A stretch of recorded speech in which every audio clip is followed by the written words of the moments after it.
Bonsoir à tous, bienvenue, c'est la rentrée pour iWeek, et oui, on a pris un petit peu notre temps, on a savouré les vacances jusqu'au bout et on est très très heureux de vous retrouver pour cette 5e saison d'iWeek. Je vous rappelle qu'iWeek c'est une émission hebdomadaire en direct, rendez-vous le mercredi à 20h sur Watch et non plus Watch TV, je vous expliquerai pourquoi tout à l'heure. Sur Watch donc, où toutes les semaines on passe en revue l'actu Apple avec pas mal de nouveautés cette année. Ce qui ne change pas, ce sont mes complices et je suis très très heureux de retrouver 3 d'entre eux, 3 premiers en tout cas, en ce 6 septembre. Bonjour les amis. Hello. Bien le bonsoir. Bonjour Benjamin. Eh ben Yank, je vais vous envoyer un paquet de vitamines. Bon, faut dire qu'on a eu un petit peu de soucis au démarrage. C'est normal, c'est la rentrée, il faut remettre la quincaillerie en marche. C'est pas grave, on a plein de choses à se dire et à vous dire ce soir. Je vous rappelle que cette émission, elle se fait évidemment avec vous. Vous nous avez manqué, vous aussi, hein, donc manifestez-vous sur Twitter. Je suis connecté évidemment sur le hashtag iWeekTV, donc envoyez-nous vos messages, dites-nous si on vous a manqué, dites-nous ce dont vous avez envie qu'on parle. C'est évidemment un moment très particulier du calendrier puisque nous sommes le 6 septembre. Comme vous le savez, une petite fête est prévue la semaine prochaine, le 12 septembre 2017, ce sera le rendez-vous de la prochaine keynote, la keynote de l'iPhone et peut-être de surprise. Let's meet at our place, rendez-vous chez nous, c'est le message de Tim Cook. J'imagine que vous êtes aussi impatient que moi. Je vais me tourner vers nos copains qui sont avec nous ce soir pour vous dire bonjour. Salut Ellie, comment vas-tu Ellie en images et en son? Ben écoute, oui, je suis content que vous m'entendiez. Je suis ravi d'être de retour et que la saison démarre. Et on a plein de choses à vous dire cette année, donc on est super content. Absolument Ellie, on va rappeler que tu es cofondateur de MCS, hein. Ce sont 2 magasins dédiés à l'univers Apple qui sont à Nice et à Cannes, et tu es aussi président des Apple Premium Resellers. Ce sont ces magasins qui dis-moi d'ailleurs ce que sont les APR, tiens, dis-le-moi toi.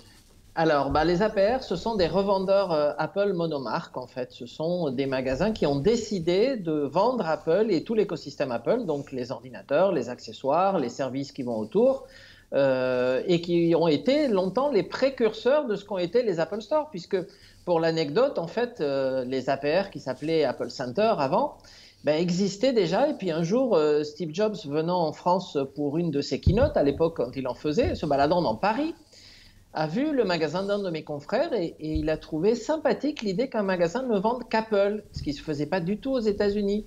Et donc, comme c'est un garçon intelligent et qui cogitait vite, il s'est dit, ça, on peut le faire nous aussi. Et quand Apple a décidé de faire quelque chose, comme ils ont beaucoup plus d'argent que nous, ils l'ont fait en mieux et en plus grand. Et voilà l'histoire des APR. Selon Ellie, c'est très très sympa de te retrouver, Ellie, pour cette 5e saison. C'est dingue, non? 5 saisons, 4 saisons déjà, et une 5e qui commence. C'est fou. Ouais, c'est fou. À côté de toi, Ellie, un autre intervenant historique d'iWeek, c'est Gilles Dounès. Salut Gilles. Salut Benjamin, comment vas-tu? Oh écoute, ça va très très bien, très très heureux de vous retrouver. On va rappeler Gilles que tu as longtemps été le rédacteur en chef du regretté MacPlus.net, qui était l'un de nos sites fétiches pour l'actu Apple, et tu suis cette actu toujours. Je continue à la suivre, oui, avec curiosité et gourmandise pour iWeek. Eh ben oui, et en fait on est tous les 4 un peu des vieux de la vieille en tout cas. C'est ton cas aussi, Fred, comment vas-tu? Bah écoute, moi je vais très très bien. Franchement, impeccable. Grand Frédéric plaisir. Blaison, euh, tu as longtemps été rédacteur pour un des magazines de la presse Mac, Tout à et, fait. hein, et tu bosses maintenant plus dans le software et la sécurité, on va dire. C'est ça. Voilà. Ah, c'est une Bon, bonne occupation. qu'est-ce que tu as dit? Je disais, c'est une bonne occupation. Absolument, c'est une très bonne Voilà. réputation. Non, Je voudrais aussi vous occupation. dire... Oui. Non, je disais occupation. Ah, d'accord, une bonne occupation. C'est une très très bonne occupation, Fred. Je voudrais aussi vous dire bonjour à vous qui nous rejoignez. Alors, beaucoup de noms qui nous rappellent des souvenirs, hein, de la saison dernière. Shinji, Thierry, Titou. On va saluer aussi Machte Yuach. Ça c'est un défi. Je vais essayer de le retenir. Je peux aussi dire que c'est Laurent, hein, parce que ce sera plus simple. Salut à GG, à Frédéric Tesson, à Ronnie Lafrime, à Céline bien sûr, à François Le Truédic qui va nous rejoindre tout à l'heure dans la deuxième demi-heure d'iWeek. Il est en stand-by devant sa webcam et il sera là. Et puis Johnny qui nous dit Alléluia, c'est sympa. Voilà, vous êtes déjà très nombreux sur le chat, sur Twitter. Merci beaucoup. Un petit mot déjà tout de suite de cette keynote. Comment vous vous sentez à J-6? Très Je impatient. l'attends avec Et- grande impatience. Élie, moi. tu as eu le premier mot, alors vas-y, commence. Bon. Écoute, moi je suis bien sûr très impatient, voire fébrile, comme tous les ans quand il y a des keynotes, et particulièrement cette année parce qu'il y a l'iPhone des 10 ans et ce produit merveilleux qui va coûter une blinde, mais qu'on veut tous. Gilles? Oui, alors moi je suis plutôt curieux de voir la présentation qui va être faite du, du nouveau campus, le nouvel Infinite Loop et du théâtre, enfin de l'espace Steve Jobs, dans lequel pour la première fois il va y avoir une keynote. Pour le reste, effectivement, on parle beaucoup d'un iPhone de tous les superlatifs pour ses 10 ans. J'attends de voir. Il devrait y avoir d'autres choses à côté, en particulier une nouvelle montre et surtout la finalisation de iOS. Il y aura de la matière en principe. Ouais. Alors, Et n'oublions pas l'Apple TV 4K que nous oui, demandons attends, depuis si longtemps. on va rentrer dans le détail. Ne vous inquiétez pas, Oh, d'accord. on a démarré avec un petit peu de retard, mais on va le rattraper ce retard. Bien évidemment, on va pas faire une émission plus courte que d'habitude. Il n'en est pas question. Néanmoins, on va quand même revenir sur les fondamentaux pour ceux qui n'ont pas suivi, qui étaient peut-être en vacances il y a une semaine quand cette keynote a été officialisée. Je vous remonte cette invitation. Il y a toujours un décryptage à faire. On va revenir sur le logo dans quelques instants, mais d'abord ce titre, Let's Meet at Our Place, rendez-vous chez nous. Tu l'as dit, Gilles, at Our Place, ça désigne clairement... Le nouveau campus. Voilà. C'est la première keynote qui va avoir lieu sur le nouveau campus d'Apple, dans cet Apple Park, et plus précisément dans une nouvelle salle qui a été construite quasiment spécialement pour les keynotes. Ça ressemble à ça à l'extérieur. Ça fait déjà envie. Et donc, quoi, la salle est au sous-sol, c'est ça? Oui. Oui, elle En est fait, la excentrée. salle est au sous-sol. C'est une salle de 1000 places. Et on commence à avoir les détails. On a commencé à avoir les détails aujourd'hui même, puisque les travaux, tout le monde disait qu'ils ne seraient pas finis. Et finalement, ils sont prêts, y compris la végétation. Et donc, il y a 2 ascenseurs circulaires. On ne sait pas ce que ça veut dire. Et une salle cachée, donc un mur qui est coulissant pour la zone réservée aux démonstrations, que les gens ne voient pas, mais qui figure bien dans la salle et qui s'ouvre le moment venu. Fred, qu'est-ce que ça t'inspire, ce nouvel endroit? Ça a l'air d'être vraiment très très bien et ça a l'air d'être à l'image d'Apple, super sophistiqué et je pense que ça va nous réserver de très belles surprises. Oui. Gilles, Élie, est-ce que vous pouvez nous rappeler Comment est organisé ce nouveau site, à quoi il ressemble, etc. Je vous rappelle, je vous l'avais prédit, hein, que vraisemblablement cette keynote, cette rentrée se ferait dans le nouveau campus. Je vous renvoie aux épisodes précédents. Tout le monde avait émis des réserves et comment on appelle ça, était sceptique. Pour revenir à ta question, Benjamin, on a un anneau, pour ça que je parlais d'Infinite Loop, comme le nom du premier campus d'Apple à Cupertino, au milieu d'un océan de verdure, et avec au centre un jardin avec des arbres fruitiers dans lequel sont supposés pouvoir se rencontrer et échanger les membres des équipes d'Apple. Alors, pas toutes les équipes d'Apple, parce que la R&D, la recherche et développement, a fait l'objet d'un bâtiment à part, très excentré par rapport au reste du campus, et auprès duquel pèseront vraisemblablement pas mal de contraintes et de mesures de sécurité. Et un petit peu plus loin, dans la verdure, il y a ce spot qui est là comme comment dire, on trouvait ça dans les châteaux du 19e siècle, un espace un petit peu à part, avec sous forme de coupole, dans lesquels on pouvait se retirer un petit peu, et c'est un petit peu l'esprit de cet espace Steve Jobs, dans lequel vont avoir lieu les keynotes et les présentations internes chez Apple. Ellie, c'est quand même très pratique parce que si on suit la tradition et le culte du secret chez Apple, autrefois quand les keynotes se préparaient dans San Francisco par exemple, Apple était quand même en extérieur avec potentiellement une grosse sécurité autour. Je me souviens, la veille, l'avant-veille, enfin, au moment des répétitions, toutes les entrées étaient gardées. Il y avait toujours cette crainte d'une intrusion et d'une fuite. Là, comme dit Apple, c'est chez nous et voilà, là, ils maîtrisent vraiment tout.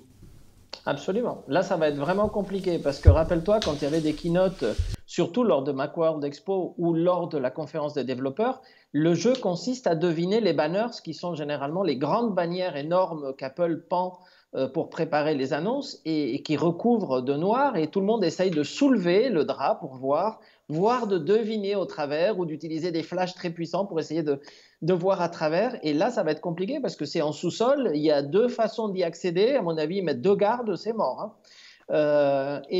Pour compléter un peu ce qu'a dit Gilles, il y a quand même un petit truc qui nous donne un peu d'espoir, c'est que oui, la R&D est très excentrée dans le campus Apple, mais Jonathan Ive s'est réservé le 4e étage en même temps que les bureaux de Tim Cook et des grands chefs. Le studio de design Apple est dans l'anneau circulaire au 4e étage. Donc, à défaut de voir les développeurs, on va peut-être voir les designs, si on y arrive, mais j'y crois pas trop. Mais avec un bon drone, on ne sait jamais. C'est ce que j'allais dire. Hein. Non, ouais, ça va justement empêcher les drones de prendre des petites photos de manière inopinée le soir. Et une dernière chose, par rapport à l'axe circulaire du nouveau campus, il faut savoir qu'ils auront des vélos pour pouvoir circuler à l'intérieur du bâtiment, tellement il est grand. Je crois que ça fait plus d'1,6 km. On t'a perdu, Benjamin. Tu m'entends pas, pourtant mon micro est ouvert, c'est bien connu. Bien sûr. Non, mais c'est la feuille qui est tombée sur le micro. Je dis tout est vert, tout est écolo. Hein. Je crois que c'est un bâtiment zéro énergie ou voire à énergie positive. Je crois, le site en lui-même. Hein. Oui. Bon, en tout cas, voilà, c'est mardi prochain. Évidemment, on sera au rendez-vous pour un iWeek spécial en direct et en intégralité, au cours duquel vous pourrez suivre la keynote avec nous On assurera la traduction, la compréhension, le débriefing, les critiques et les coups de cœur, évidemment. Et ça nous amène à l'une des nouveautés de cette année sur iWeek, c'est que vous avez tous accepté de jouer le jeu du chroniqueur. Alors, on va commencer avec vous trois, les amis. Allez, on va garder un petit peu de suspense pour la suite. Je propose qu'on commence par qui? Par Gilles? On tire au sort. C'est la rentrée. Allez, c'est la rentrée. Alors, donc voilà. Au tableau plutôt. Alors, je vous explique très concrètement comment ça s'est passé. Je vous ai proposé de choisir la rubrique de votre choix, et à chaque fois que vous viendrez dans iWeek, vous viendrez avec un sujet correspondant à votre angle, à votre rubrique. Alors, la répartition s'est faite de manière très, très facile et très naturelle. Gilles, quelle est l'angle d'attaque que toi tu as privilégié et que tu vas privilégier? Alors, dans cette chronique, on va essayer de lever la tête un petit peu du guidon, comme dirait Fred, ou essayer de voir par-delà la ligne d'horizon en occupant le poste de la vigie, comme dirait un excellent ami à moi, en examinant les quelques indices diffus que laisse échapper de temps en temps la firme à la pomme, avec les brevets qu'elle dépose, les offres d'emploi qu'elle publie et éventuellement les rares papiers qui émanent des analystes les plus sérieux. Bref, on va essayer de faire en toute simplicité ce qu'on appelle pompeusement de la veille technologique, c'est-à-dire une autre manière de pratiquer ce que Steve Jobs avait résumé avec l'esprit de synthèse qu'on lui connaît, la formule « connecting the dots ». Ça va jusque-là?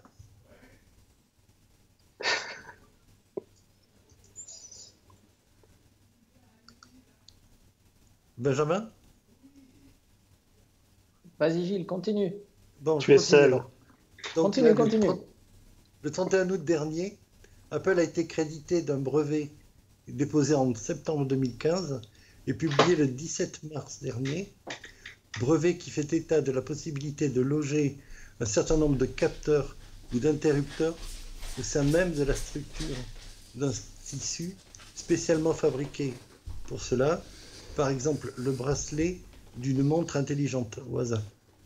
Toujours selon ce brevet, il s'agirait de tirer parti des particularités du tissage en 3 dimensions en glissant au sein même de la structure des interrupteurs plus ou moins sensibles à la pression de type bouton ou de type va-et-vient, des récepteurs comme des micros ou bien des capteurs, des haut-parleurs, etc. Bref, de quoi sous-traiter vers le bracelet tout ou partie de l'interface utilisateur de l'Apple Watch, voire de quoi imaginer de nouvelles classes d'objets intelligents à porter sur soi, les fameux wearables, moins onéreux ou plus spécifiques que l'Apple Watch proprement dite. Un petit peu à la manière dont l'iPod avait donné lieu à une déclination plus rudimentaire du baladeur avec le shuffle en particulier. Apple a d'ailleurs déposé le même jour un autre brevet décrivant le processus d'inclusion de ce type de composants électroniques au sein même de la trame qui compose la structure du tissu d'un nouveau genre. On peut même imaginer, pourquoi pas, une sorte de télécommande pour des lunettes à réalité augmentée.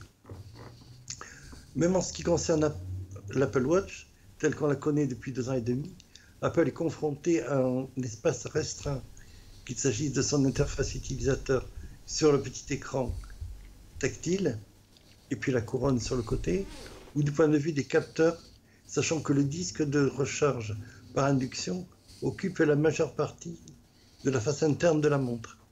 Donc il ne reste plus guère de place pour les capteurs de données, dont Apple, d'un autre côté, a intérêt à étendre le nombre si elle veut continuer à proposer quelque chose de sérieux en matière de monitoring de la performance. Il va lui falloir vraisemblablement mesurer d'autres constantes biologiques, comme par exemple la glycémie à la volée, les gaz du sang, ou pourquoi pas j'ai oublié le marqueur du travail anaérobie. Alors pour l'instant, ce sont des fonctionnalités qui ne sont disponibles que grâce à des capteurs externes situés sur des appareils satellites de l'iPhone, avec lesquels l'Apple Watch est en compétition en ce qui concerne la transmission des données. On peut n'avoir qu'un seul appareil apparié sur le port Bluetooth. C'est sans doute la raison pour laquelle Ming-Chi Kuo, l'analyste vedette de chez KGI Sécurité, considère comme probable la sortie un peu plus tard dans l'année d'une Apple Watch dotée de capacités propres sur la bande LTE, c'est-à-dire la 4G, et avant tout centrée autour de la transmission de données. On s'en doutait un peu, l'Apple Watch et l'électronique à portée sur soi sont vraisemblablement à leur balbutiement, et c'est pas nous qui allons nous en plaindre. Eh ben Gilles, alors tu sais quoi, je pense que tu as un petit peu dépassé le délai imparti. Je ne sais pas si tu as, je ne sais pas si comme tous les chroniqueurs radio-télé tu t'étais chronométré, mais je pense que tu as largement dépassé le temps. Et donc, C'est que pour cette fois, ça ira, mais la semaine prochaine, je serai impitoyable. En tout cas, merci. Alors, je vais tout vous dire. À un moment, j'ai disparu. Et je n'avais pas oublié de rallumer mon micro pour une fois. C'est juste que j'étais retourné en régie parce qu'en fait, les illustrations que tu m'as envoyées, elles avaient été mal copiées, donc on ne pouvait pas les passer. Donc j'ai disparu en me disant, avec un peu de chance, il va parler suffisamment longtemps pour que j'ai le temps de les remettre. Et évidemment, pile au moment où j'étais en train de m'occuper, tu t'es arrêté. Et voilà. Mais c'est pas grave, Gilles. Merci beaucoup pour ce premier Connecting the Dots. On va trouver notre rythme, hein, c'est la première. Voilà, on va débriefer, on va en discuter.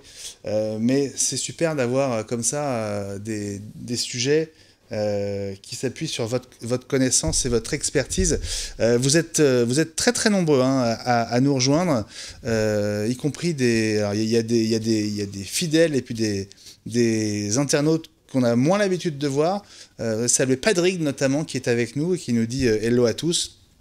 Mohamed est là lui aussi. Voilà. Puis vous avez tous contribué notamment au sujet sur l'Apple Park. Vous avez tous un peu de fébrilité et d'impatience à 6 jours de la keynote. Certains d'entre vous apparemment ont fait des économies en attendant le nouvel iPhone. Et puis je voudrais saluer aussi Alexandre Bidot. Je n'avais encore pas vu sur le chat sur Twitter avec le hashtag iWeekTV. Salut Alexandre, profites-en, on est là. Et on est à l'écoute.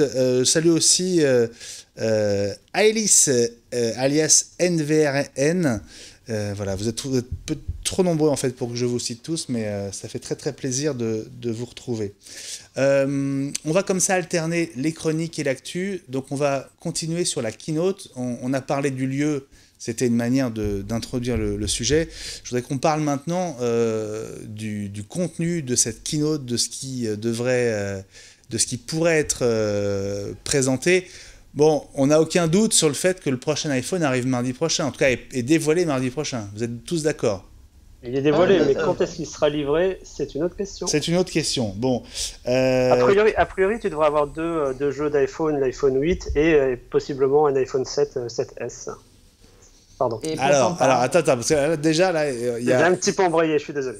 Non, mais déjà, il y a gros débat sur quels iPhones et comment ils vont s'appeler. Donc, chacun a peut-être sans doute sa théorie.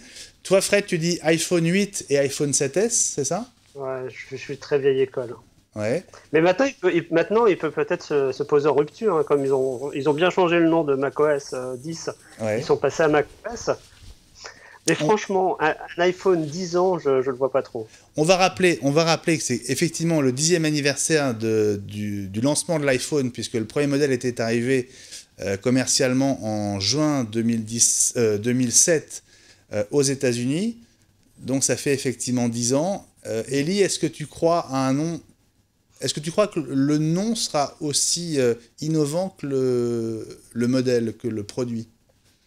Eh bien, j'en sais rien. Et là, je t'avoue que c'est vraiment la confusion la plus totale parce que l'été, tout le monde était sûr qu'il allait donc y avoir, comme a dit Fred, des iPhone 7S dont la continuation logique de la gamme iPhone 7 et un nouvel iPhone qui allait s'appeler iPhone 8. Et on a eu d'ailleurs des exemplaires de coques venant de fournisseurs tiers avec marqué iPhone 8. Et donc, on s'est dit, bon, ben, ça y est, c'est plié. Maintenant, si les fabricants de coques l'appellent iPhone 8, c'est que ça s'appelle iPhone 8. Et en plus, on a eu une sorte de confirmation par un de nos grossistes, donc quelqu'un de très important, et qui a eu le privilège d'assister à des briefings Apple, parce que lui, il commande les iPhones en centaines de milliers. Ah oui. Et donc, on lui a dit iPhone 8. Donc, lui nous a dit, bah, non, mais c'est sûr, hein, ça s'appelle iPhone 8, cherchez pas. Et on a dit, mais iPhone 8, c'est bizarre, pourquoi iPhone 8 ? Et l'explication semblait être que le 8 étant le chiffre de la chance en Chine, le fait de l'appeler iPhone 8 lui assurait une sorte de carrière d'office en Chine, tout le monde voulant acheter un iPhone 8 parce que c'est l'iPhone de la chance. Ceci dit, iPhone 8, cher. Et à l'IFA, il semblerait, ça c'est la dernière info, et donc ça a tout changé il y a 48 heures, il semblerait que le 8 est bien un chiffre important, mais que du coup les deux iPhones, non en rupture, mais en évolution, vont s'appeler iPhone 8 à cause du marché chinois, mais que l'iPhone dont nous parlons depuis des mois va bien s'appeler iPhone Edition, comme je vous l'avais dit à plusieurs reprises. Mais ça, c'est la rumeur d'il y a 48 heures. Ouais, c'est possible, Elie, si les coms ont trouvé ce nom assez judicieux, je pense qu'ils passeront là-dessus. On va rappeler que Edition avait déjà servi pour l'Apple Watch. Ouais. A déjà servi pour l'Apple Watch. Ouais, c'est un problème, c'est un casse-tête de communication, là, je pense. De trouver le bon nom qui soit à la fois représentatif du fait que ce soit un iPhone dès 10 ans et qui soit suffisamment en rupture de la numérotation 6, 7, 8, etc. Parce qu'il y a eu au moins une autre hypothèse qui est iPhone X, iPhone 10, enfin voilà, iPhone. Ouais. Le X représente le 10 en chiffres romains au même titre que dans macOS 10. Je crois que le 10, ils sont en train de l'oublier, tout doucement. Ouais. Et je me lance, un iPhone Steve Jobs, un iPhone, non ? J'aurais tellement aimé. Ouais. Mais non. C'est possible. Ceci dit, moi je trouve ça plutôt plus probable. Moi, j'avais émis ça SJ Edition. Mais, SJ Edition. Dites-nous sur la signature, tu sais, à la manière des iPods. Oui, avec la signature de... dites-nous sur Twitter avec le hashtag iWeekTV, voilà, on parle bien de cet iPhone, on va dire très haut de gamme, hein. On va en dire un mot dans un instant plus en détail, mais cet iPhone-là, comment pensez-vous qu'il va s'appeler ? Est-ce que c'est l'iPhone 8 ou est-ce que ce sera un modèle spécifique, plus cher et qui aurait un nom particulier ? Dans ce cas-là, quel serait ce nom-là à votre avis ? Ce serait intéressant de regarder ça dans 6 jours, de voir qui avait bon. Sur le web et sur les réseaux sociaux, en tout cas, il y avait une analyse pas idiote du logo de l'invitation qu'on a vu tout à l'heure. Est-ce que vous avez vu passer ça, les amis ? Voilà. Oui. Alors bon, on peut tout faire dire iPhone OLED. Oui. On peut tout faire dire à ce visuel, à ce choix de couleur, mais bon, c'est pas idiot non plus, hein.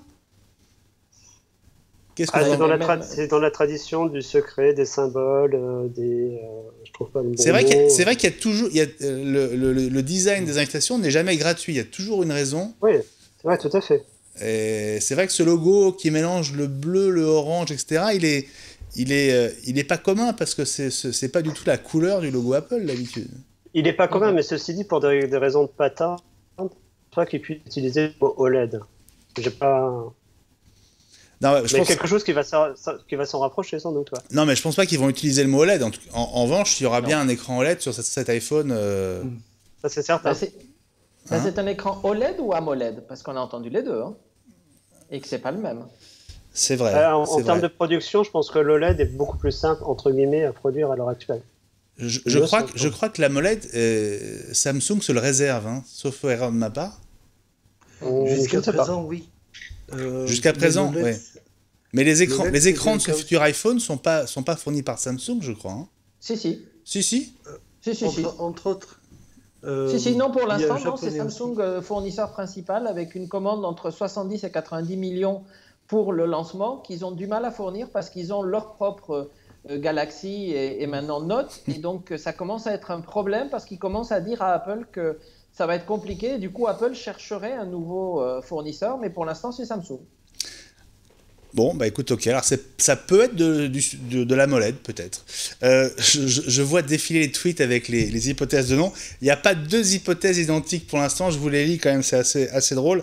Alors Shinji, lui, vote pour l'iPhone Pro comme l'iPad Pro et l'iMac Pro, dit-il. Johnny, il nous dit, et pourquoi pas iPhone tout simplement? Retour aux sources, et ce serait pas idiot. Alexandre nous dit, le 8 étant infini, iPhoneity, propose-t-il. Alors là, celui-là, si c'est ça, Alexandre, on te paye une tournée, hein, évidemment, parce que c'est quand même assez peu probable. Et donc 8 pour les Chinois, dit-il. Mohamed, oui, nous dit iPhone 8, je pense, et 2 7S. Alain Massé privilégie iPhone Edition. Et JJ nous dit Apple va peut-être mettre la photo de Steve Jobs sur la boîte. Voilà. Donc c'est intéressant parce qu'il y a autant de tweets, il y a autant de réponses que de tweets. Sur les caractéristiques, parce que c'est quand même le premier iWeek de la rentrée, mais ça fait plus de 2 mois qu'on ne s'est pas vu. Donc est-ce qu'on peut avoir un petit point avec vous qui avez, je le sais, suivi les rumeurs de très près, de quoi on est quasiment sûr, sur quoi est-ce qu'on a le plus de doutes? Qui peut me faire un petit... Hein? On sait tout. On sait tout. A priori, je laisserai Ellie compléter, mais moi, ce qui retient vraiment mon attention, c'est la disparition du bouton Home. A priori, on va lui dire au revoir. Et surtout, la reconnaissance faciale. Le fait de prendre son téléphone et le téléphone te reconnaît, moi, c'est déjà aujourd'hui, rien que d'en parler, ça me fascine et je suis très impatient. Ah bon, j'ai cru que ça te procurait de l'émotion. Aussi, bien sûr. Rien que d'en parler. Ah, mais là, ça va être dur une semaine à attendre maintenant. Ça va être compliqué. Ouais. Surtout quand on sait dans quelle panade est en train de se débattre Samsung.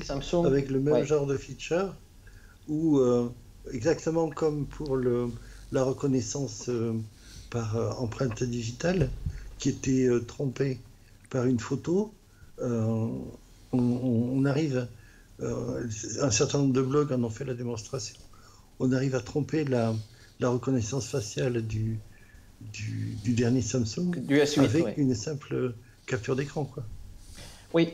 Et ce qui est remarquable aussi, c'est que la reconnaissance se fait même quand l'iPhone est posé à plat sur une table, d'où l'histoire des capteurs 3D. Et donc, tous les analystes disent qu'Apple a 3 ans d'avance sur le reste de l'industrie dans ses capteurs de reconnaissance. 3 ans. Oui. C'est énorme. Alors, ok, parce que la reconnaissance faciale, plusieurs smartphones l'embarquent déjà. Hein. Oui, mais pas à ce niveau-là. Il faudra qu'on le voit, hein, mais Apple va certainement bien nous le vendre. Hein. D'ailleurs, puisque nous étions à l'IFA en nombre, parce que nous étions avec l'équipe d'Andromag, Mathieu Dos Santos, Jessen Saminaden, que je salue, que j'embrasse. Je sais que Mathieu est devant sa télé chez lui, entre 2 coups de peinture. Là, il est en train de nous regarder sur son écran incurvé, c'est très sympa. Il vient de tweeter une photo. Donc, il y avait Mathieu et Jessen, il y avait Nathalie Bloch-Sidbon, Cécile Dard, je salue aussi Louis Lefebvre qui était avec moi, Claudius Hirardi, on était au moins 7 de Watch à Berlin, et on a notamment vu ce nouveau smartphone chez Sony, donc un nouveau modèle de la gamme Xperia, qui a un mode qui s'appelle 3D Creator, qui permet d'aller en 30 secondes de créer son propre avatar en 3D. C'est-à-dire que il suffit de tenir le smartphone, de le tourner autour de soi, et vraiment, en 5-6 passages, toute la reconnaissance du volume du visage, du buste, des épaules va être effectuée. On va immédiatement pouvoir, par exemple, imprimer un buste en 3D, enfin en impression 3D, ou alors on va pouvoir intégrer son propre avatar mais réel, dans les jeux vidéo, et notamment dans des jeux comme FIFA bientôt, on pourra être l'un des joueurs de l'équipe qu'on commande, quoi. Donc effectivement, en tout cas les technologies 3D ont progressé énormément au niveau des capteurs. C'est peut-être ce type de technologie qu'on retrouvera sur l'iPhone, Ellie. Oui, je pense. Probablement même, moi j'ai pas vu le Sony, mais les analyses disent que celle d'Apple pour l'instant est inégalée. Donc ça sera comme Sony, mais peut-être en mieux. Alors, l'une des autres tendances très fortes de l'IFA sur les smartphones, c'est cette généralisation des écrans quasiment bord à bord, borderless comme on dit en anglais. C'est un mouvement qui a été entamé par Samsung avec le Galaxy S8. LG vient de dévoiler son V30 qui nous a beaucoup plu, même à moi, c'est pour vous dire. Je me suis fait charrier là-dessus, mais c'est vrai que c'est un très très beau smartphone haut de gamme qui va venir concurrencer le S8 et le nouvel iPhone. Et on a ces écrans il y a quasiment plus de plastique sur la face avant. Est-ce qu'on en sait un peu plus sur l'écran de l'iPhone en dehors de la technologie utilisée? Oui.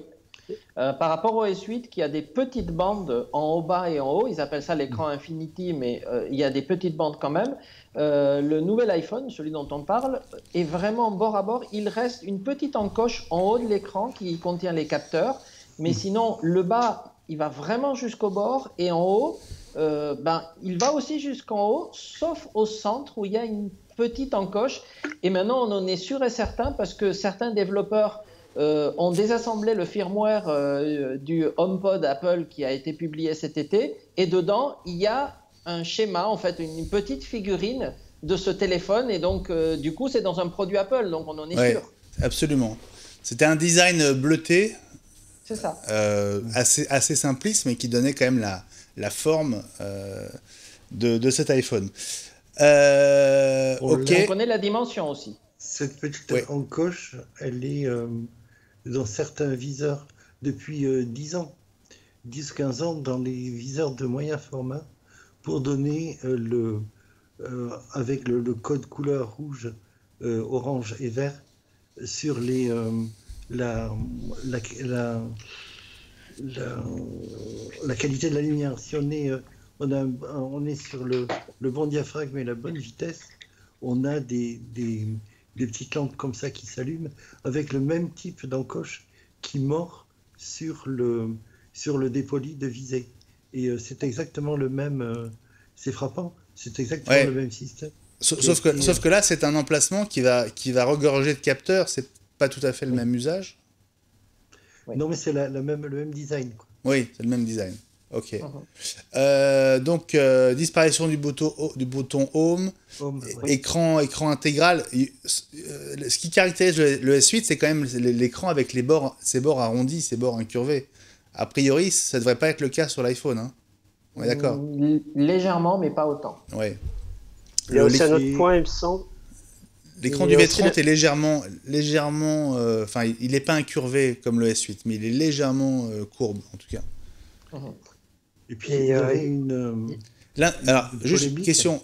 L'induction, est-ce que la recharge sans fil arrive bien? J'allais y venir, ouais. A priori, justement, ça explique le fait qu'il ne soit pas incurvé, parce qu'il pourrait simplement s'agir de le poser sur une plaque, on va dire, et la bestiole va se recharger. Mais par contre, ça ne sera pas dans la boîte. Ce sera une option vendue séparément. C'est-à-dire que vous aurez un câble Lightning comme aujourd'hui, pas USB-C, c'est confirmé aussi. Et si vous voulez le kit de recharge, qui va ressembler un peu à celui de l'Apple Watch, ce sera une option. Donc on peut compter à 99 €, parce que voilà. Comme le chargeur de l'Apple Watch, 99 €, ils vont pas faire moins. Eli, bon, tu vois, hein. Je pense que quand on aura fait le chèque pour l'iPhone, en refaire un pour le chargeur, je pense que là, on arrive à la limite du... Hein, mais il va y avoir des système. petits cadeaux. C'est-à-dire on a entendu des rumeurs comme quoi, pour faire passer le prix qui va être sympathique, Apple, généreusement, dans cette iPhone édition, va vous offrir un abonnement de 1 an à Apple Music et 200 gigas de stockage sur iCloud au lieu des 5. C'est pas magique, ça? Ouais. Ça me fait pas super rêver. Ça me fera quand même faire un chèque de plus et ça m'énerve. Bon, ce que je vous propose, les amis, pour que... Il y a autre chose, si tu permets, c'est est-ce qu'il y a un bouton d'activation au dos ou pas? Non. Parce qu'il continue à ressurgir comme le monstre du Loch Ness. Non, sûr que non. Ah, comment il s'active? Comment est-ce qu'on va l'activer, Eli? bouton de côté. Le bouton de côté. Et puis après, il y aura des gestes pour remplacer le bouton Home. Donc le bouton de côté, comme on a aujourd'hui sur l'iPhone 7, permettra de l'activer dès qu'on a appuyé. Et d'ailleurs, ça servira aussi à activer Siri, puisque la question étant comment est-ce qu'on active Siri, ça sera aussi par le bouton de côté. Juste un point pour qu'on positionne le téléphone. Par rapport à un iPhone 7 d'aujourd'hui, il fera 2 mm de plus verticalement, donc il va être légèrement, très légèrement plus haut. Et par contre, au niveau de la taille, ça ressemble à un iPhone 7. Et au niveau de l'écran, ce sera un écran de 5 pouces 8, c'est-à-dire en fait un écran qui est supérieur à celui d'un iPhone 7 Plus, qui est en 5.5, je vous le rappelle. Oui. Donc, taille d'un iPhone 7, affichage supérieur à celui d'un iPhone 7 Plus. Pas mal. 200 € de plus, pardon. Bon. Donc, pas mal. Ellie, puisque tu as la main, je te propose de la garder pour ta première chronique dans iWeek. C'est dans un instant. On va juste dire à très vite à Fred qui va laisser sa place à François. Avec plaisir. Et pour tout te dire, Ellie, pendant ta chronique, je ferai la bascule de Fred vers François. Et donc, j'espère que tu n'as pas trop de questions à me poser ou de relances à me faire pendant ta chronique. Parce que pendant 2 minutes, je serai ailleurs. Pas de souci. 2 minutes chrono. Alors, c'est super. Salut Fred, à très très bientôt. Salut à tous. Je vous suis sur Twitter. Ne pars pas quand même sans découvrir le visuel extraordinaire que Ellie nous a proposé pour sa chronique, dont le titre est La caverne d'Eli Baba. D'Eli Baba. Il fallait quand même la trouver. C'est quoi l'idée, Ellie ? Alors, l'idée, c'est que chaque semaine, je vais essayer de vous trouver des produits un peu originaux, des coups de cœur. Ça sera des accessoires, ça sera peut-être des logiciels, peut-être des technologies, mais tout ça sera lié, bien sûr, au monde d'Apple la plupart du temps. Et donc, pour commencer, je vous ai trouvé des petits produits qui ne sont pas Apple. On va réserver ça pour les semaines qui viennent avec les annonces. Est-ce que vous avez entendu parler de HomeKit ? Donc HomeKit, on en parle depuis un moment. Et les produits n'arrivent pas en compatibilité. Eh bien, j'ai trouvé une société qui s'appelle Cogeek. Je ne vous l'ai pas montré. Est-ce que vous connaissez Cogeek ? Bon, on va laisser les internautes répondre. Et donc, Cogeek, c'est ça. C'est 2 produits au départ. Et quel est l'intérêt ? D'abord, c'est une société, il faut le savoir.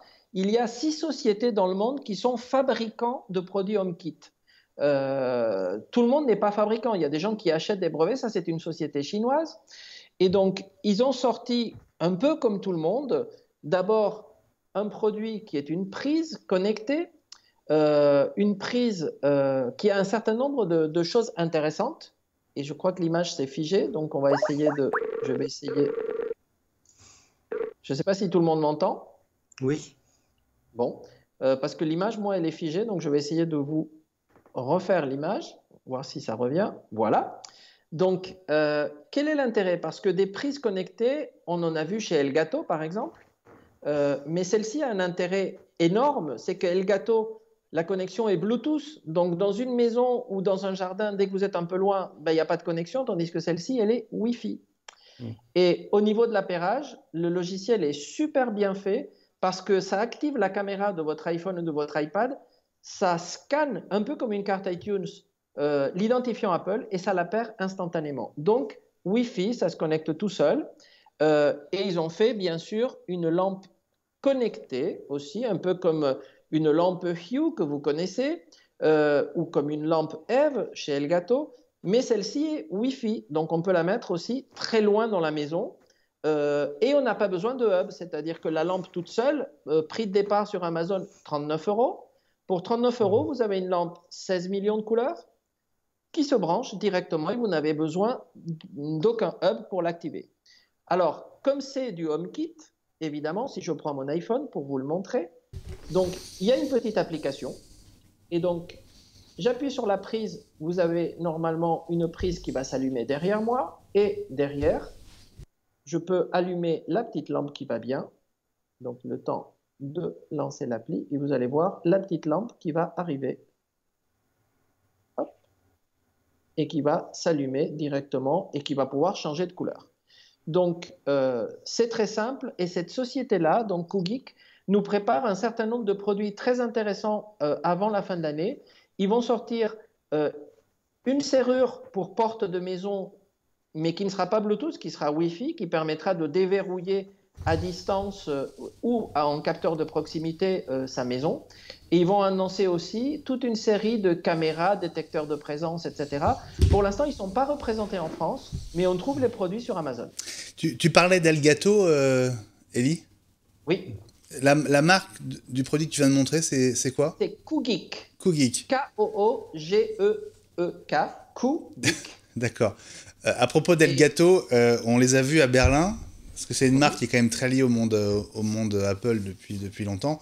La semaine prochaine, je vous sortirai un bêtisier de notre arrêt sur le stand d'Elgato. On a désespérément essayé de faire marcher un des capteurs de fenêtre. Je vous le montrerai la semaine prochaine, c'est assez drôle. On a fini par y arriver, mais ça avait été laborieux. Ça te fera rigoler, Ellie, et ça vous plaira sans doute aussi. Tu as autre chose, Ellie, ou ta caverne a rendu son premier trésor? Non, juste un petit truc très anecdotique, parce que c'est de la technologie non connectée. Est-ce que vous savez ce que c'est que ça? Retourne-le pour voir. Non, j'ai failli dire un lecteur de clé USB, de carte SD, mais je pense pas, non. Non, c'est avec ma clé de voiture. Eh bien, en fait, je vais vous montrer, c'est assez étonnant, parce que ce sont des lunettes de vue fabriquées à Silicon Valley. Regardez. Hop, là, je vous vois parfaitement, puisqu'elles sont réglées. Quand j'ai fini de les utiliser, je les pose dans mon petit truc et je fais comme ceci. Excellent. Voilà. Excellent. Donc, c'est un truc de malade. Elles sont réglables donc, de 1 à 2,75 au niveau de la vue. Elles sont garanties à vie, c'est-à-dire qu'à chaque fois qu'on les casse, qu'on les raye, qu'on fasse quoi que ce soit, ils vous les renvoient gratuitement. C'est une boîte qui est à Silicon Valley et donc ça coûte la somme extraordinaire de $20 pour 2 paires de lunettes, car ils font la deuxième qui s'attache derrière le smartphone, donc comme ceci. Quand vous avez votre iPhone, vous avez vos lunettes. C'est génial. $20 les deux. Mais il n'y a pas de correction. Si. Alors, c'est pas progressif, ouais. Mais on peut choisir entre 1 et 2,75. Il y a d'ailleurs sur leur site une correction, un test que vous pouvez faire. Il suffit d'imprimer la feuille ou de la lire à l'écran pour avoir votre correction.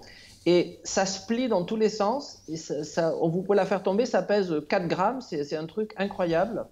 Et donc, pour ceux qui sont intéressés, comme je discute beaucoup avec eux, c'est une sorte de start-up qui est assez sympathique.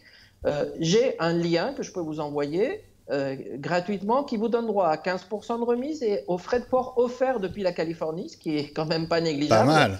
Et je fais ça pour vous, pour tous les lecteurs qui seraient intéressés par cette technologie. Voilà. C'est génial. Bah, écoute, je vais peut-être t'en prendre aussi, hein, parce que je les trouve top, ces lunettes. Excellent. Écoute, moi, depuis le nombre de fois où je vais au restaurant et je me dis « Ah, j'ai pas pris mes lunettes. Ah, ben si, je les ai. » Et du coup, ça me permet de regarder la carte. Génial. Je trouve ça, c'est le truc que j'utilise le plus depuis cet été. Bon. Voilà. Je sais pas si est-ce que tu as des lunettes, François? Oui, tu as des lunettes. Salut. Salut, bonsoir à tous. Très heureux de vous retrouver. Faut les assumer quand même, le coup des lunettes sans branche. Je suis pas sûr que je l'assumerai. Bon, à $20 les 2 paires, tu peux en faire tomber une. Surtout que tu la remplaces. Hein. Mais Shinji a relevé sur Twitter, la lumière, elle s'est pas allumée, je crois, Ellie, derrière toi, non? Ah, parce que je suis passé à autre chose. C'est juste pour ça. C'est tout à fait vrai. Je vais vous l'allumer. Vous allez voir au cours d'émission, ça va s'allumer tout seul. Merci d'être là, François. Tu nous aides. C'est vrai. Bon, François, on va rappeler que tu es enseignant. Tout à fait, je suis enseignant en informatique et audiovisuel. Et puis, il y a une grosse partie gestion du parc. Là, je sors de 65 clonages d'iMac et de préparation des salles informatiques. Donc, le nez dedans.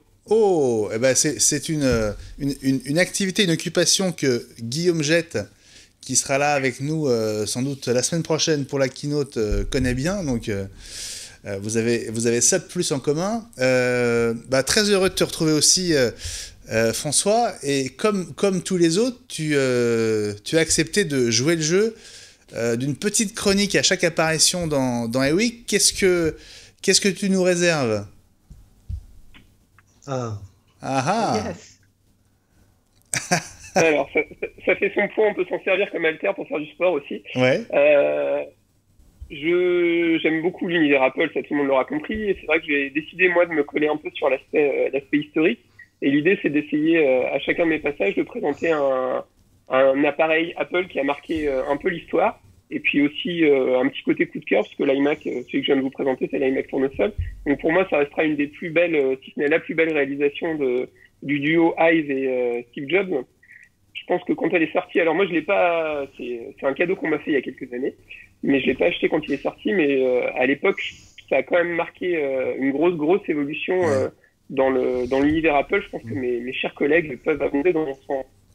Alors je te laisse la main pour tes 2 minutes 30 réglementaires, François, mais donc ta chronique elle s'appelle iStory, et à chaque apparition dans eWeek tu vas nous raconter la petite histoire d'un produit Apple qui nous a marqué. Donc on commence ensemble avec cette iMac tournesol. Est-ce qu'on commence par voir des images, ou est-ce que tu veux commencer par nous en parler? Ouais, je veux bien si tu peux lancer la première vidéo. Eh ben, je lance la première vidéo. On en regarde quelques secondes, et puis dès que tu sens que le volume diminue, tu peux attaquer, ok? Ça roule. Allez, c'est parti. For those of you that think we've gone too far, you think we've gotten too radical with our message. Well, I got news for you. You ain't heard nothing yet. Woo! You better put them hands together and act like you know up in here. Donc on se remet dans le contexte de l'époque. Donc Apple a bien redémarré quand Steve Jobs est arrivé à la tête d'Apple en 97. Donc l'iMac, le premier iMac qui est sorti, c'est l'iMac G3. Donc on appelait l'iMac bonbon, qui a quand même eu un grand succès, qui a vraiment permis à Apple de se relancer. Et donc Steve Jobs décide à l'époque avec Jonathan Ive de lancer un nouvel iMac. Et donc après pas mal de réflexions, il décide de partir sur l'idée d'un écran plat. Steve Jobs considère que un iMac, le nouvel iMac doit avoir un écran plat, mais sans tous les composants dans l'écran, derrière l'écran. Donc c'est pour ça que naît l'idée de cette sphère. Alors, je l'ai à côté de moi. Donc dans la boule en fait, pour ceux qui ne connaîtraient pas ce bel engin, donc dans la boule en fait, on trouve tous les composants de l'ordinateur. Donc c'est-à-dire, si on regarde à l'arrière, on a différents ports. Donc on a du Thunderbolt, du Firewire, de l'Ethernet, on a une petite modem, on a plein de choses. Oui, j'ai du Thunderbolt parce que j'ai passé mes journées avec Thunderbolt. Eh oui, t'en as trop mangé aujourd'hui. Ouais, j'ai trop mangé de Thunderbolt 3 aujourd'hui. Donc la spécificité de cet iMac, et c'est là-dessus qu'ils ont beaucoup joué, en particulier sur la publicité qu'on verra tout à l'heure, c'est au niveau surtout du bras articulé. Donc le bras articulé, c'est un côté très fun. Alors j'ai lu dans la Bible, dans une des Bibles, alors je pense que tous mes collègues l'ont déjà. Bien sûr. Si vous l'avez pas, je vous conseille de l'acheter. Extraordinaire. Donc, on a vraiment un descriptif de tous les Macs. Et donc visiblement l'idée est venue à Steve Jobs et Jonathan Ive de l'idée de la fleur du tournesol en se baladant dans le jardin de Madame Jobs. Donc il y a eu 3 modèles, il y a eu un 15 pouces, un 17 pouces et un 20 pouces. Il a peut-être pas eu beaucoup de succès, moins que ce qu'ils espéraient je pense, parce que le prix de départ était quand même assez important. On a démarré quand même à plus de $1,800 à l'époque. Je sais qu'à la fac où je travaille, le choix avait été fait de prendre du G4 gros, avec un écran externe, parce qu'au final, on était à peu près dans la même gamme de prix à ce moment-là. Donc si tu veux mettre la deuxième vidéo, elle est fun parce qu'on voit Jonathan Ive dans son jeune temps. Il avait pas beaucoup de détails. Il était jeune. C'est vrai qu'il fait jeune. Hein. Il a des cheveux, oui, c'est vrai. Et donc là, on voit qu'il y a vraiment le paquet sur le côté l'iMac. Et on a notre chiller.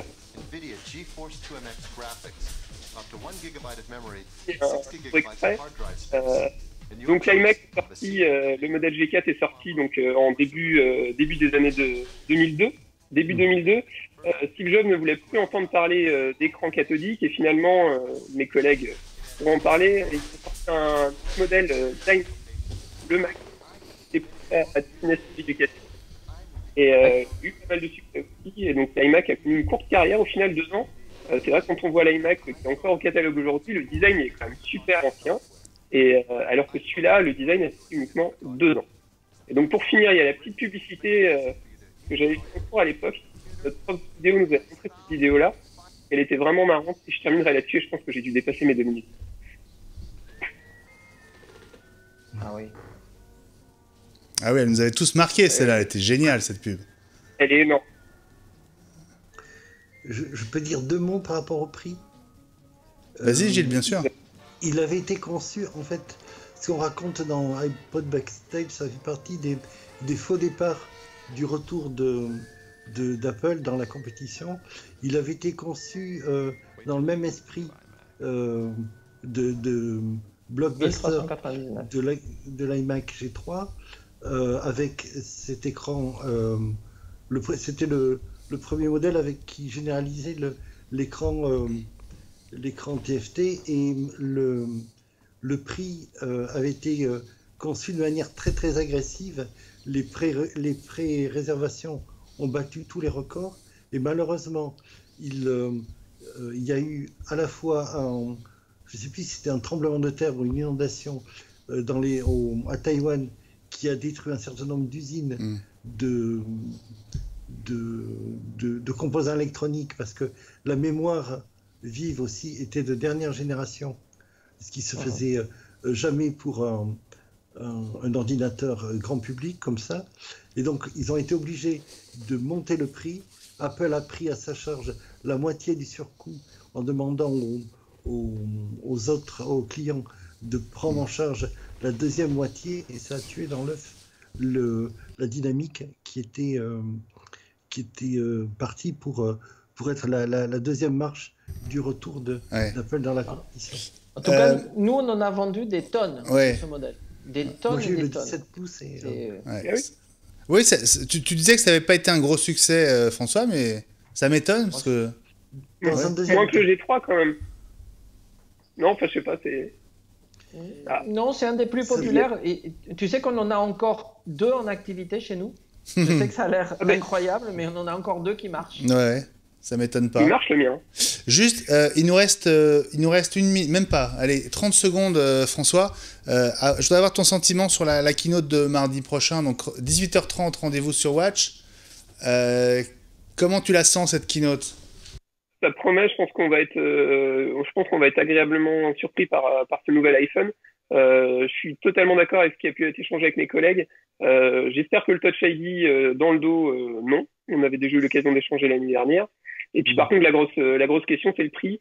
Comme le dit Shinji, on a déjà mis un rein sur le bon coin, en espérant pouvoir se payer le nouvel iPhone. Moi, c'est plus sur le prix où j'ai un doute. Un doute, une crainte, tu veux dire ? Crainte plus que doute d'ailleurs. Ouais, c'est ça. Mais on verra. Je pense que d'un point de vue cohérence, il faut qu'ils arrivent à à supprimer le 6S du catalogue et garder uniquement du 7S ou du 8 et de l'iPhone Edition. Parce que sinon, ça va être comme les iPads avant l'année dernière, ça va être le gros souk.